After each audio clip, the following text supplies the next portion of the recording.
Let's get straight to it. I have an upcoming 500-point game of Old World. Classically, you know what it's like though. You get partway through a project and then something else comes along and takes center stage. Anyway, I've been sitting on some absolutely beautiful Old World orcs and goblins sculpts, and it's about time I get these absolute gems painted for this game. I say orcs, it's mostly goblins. Well, snotlings. Anyway, I haven't got too long to get this done. Really, only about a day. So I might as well make this interesting and give myself 500 minutes to paint them all, which works out at around 8 hours and 20 minutes. So I have no idea if I'll be able to pull this off, but this is a good exercise in applying speedy painting techniques. So let's get a wiggle on, I'd say, and get this painting challenge started. As I'm painting an army, I'll be using a fair few paints to smash out this orcish speed painting challenge as seen on screen now. Along with those, the additional tools are also on screen now. If you're new to painting and want to know more about the paints and techniques used in this video, check out the Painting Essentials playlist on our YouTube channel. This challenge is going to seriously test my skills at speed painting, and to help myself out at the start, I've undercoated the models in either Mechanicus Standard Grey, Wraithbone, Sandry Dust, or Death Guard Green to help speed things up with the appropriate colours. Plus I've based the models at the start with Armageddon Dust. I've also kept some of the smaller goblins and snotlings on some spare square bases to help paint these tiny details with ease. Now I'm all prepped and good to go, with 8 hours 20 on the clock, let's get painting. Right then, a dry brush is on the cards to get this party started. For the goblins and snotlings, Ogre in camo, followed by Wraithbone across the raised details, especially on their faces, will give a basis for a speedy green skin. Greys like Stormvermin Fur, followed by a lighter dry brush of Administratum Grey, are perfect for the troll's tough skin. Then, white scar over the wooden details on the wolf chariot and pump wagon. Prepping all the minis with quick highlights on all the undercoats for some shenanigans later on. Lastly, I'm going to go around and prep all the skulls and bones, and anything else that wants to be cream in colour with Wraithbone. Painting these little guys fills me with so much joy. There's something about the mad, cunningly brutish genius of the orcs and goblins that just draws me to them. And finally, finishing this project will be very exciting. It's taken me around 50 minutes to get through this first stage of painting, which feels like a good amount of time, and with the minis highlighted, I think metallics will be a good thing to do next. Base coating any metallic areas with Basilicanum Grey leaves a solid colour to dry brush Ironbreaker, adding the shine for a super simple 2-step metallic, but any silver paint will also work here. Doing this now will also help avoid getting any metallics onto other details later from dry brushing, and it'll be easier to clean up those areas with the previous colours if needed. I'll continue to paint at these minis with this 2-step metallic until they're done. I knew this would be one of the longest parts to do. The pump wagon alone took around 30 minutes, which is a good chunk of time for one mini. All in all, with around 6 hours left, I do feel like I'm making good time. So now, let's paint some skin. I'm going to start with the goblins and snotlings, using Mantis Warriors Green straight from the pot to add a bright, vibrant green to the skin tones. And if you fancy trying out some alternative orc skins, check out this handy video by Adam on the channel. The greens have taken me around an hour to smash through the mass of tiny green warriors. And with just under 5 hours to go, things are seemingly going well so far. Next up are the trolls, which usually have a lighter chest than the rest of their body.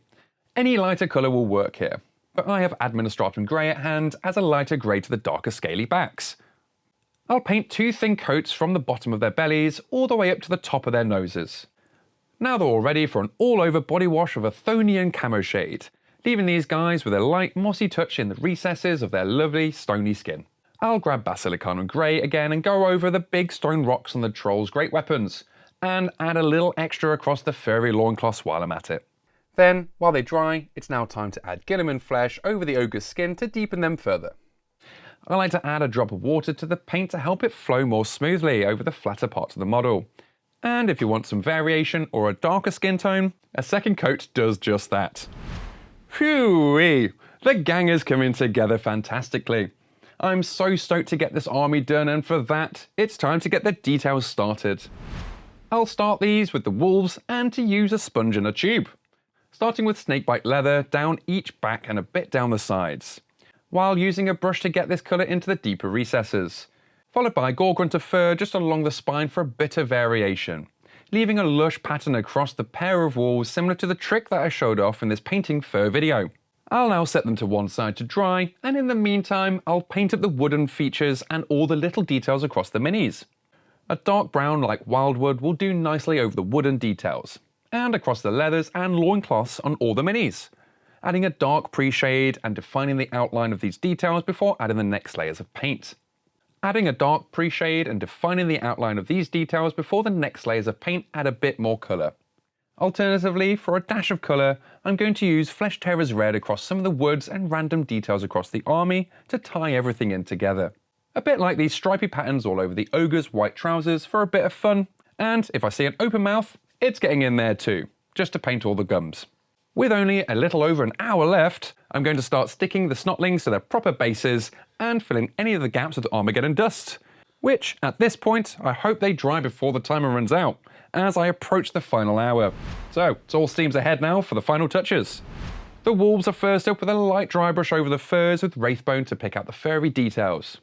And while we have this dry brush out, I'm going to go over the textured bases at this point as well, taking my time around the feet to avoid getting any paint on them. If a little does occur, my headcanon will just say there's a bit of dirt kicking up from the ground, while also painting their teeth with some quick dabs of Wraithbone on the peaks to tidy them up where I can. Lovely stuff. Now, let's speed shade everything with Skeleton Horde, mixing a drop of water to take the edge off. Adding this across the Wraithbone layers and bases, adding that final level of depth to the minis. I quite like adding brown tones to metals too, so a little bit here and there also gives the metals a more weathered feel. I'll smash my way through these steps as quickly as I can and see where I get to. As that timer is starting to draw closer to beeping, I fear that the army won't be 100% finished by the end. Those snotling bases are still way too wet to paint, but I shall endeavour to push forward on the others until...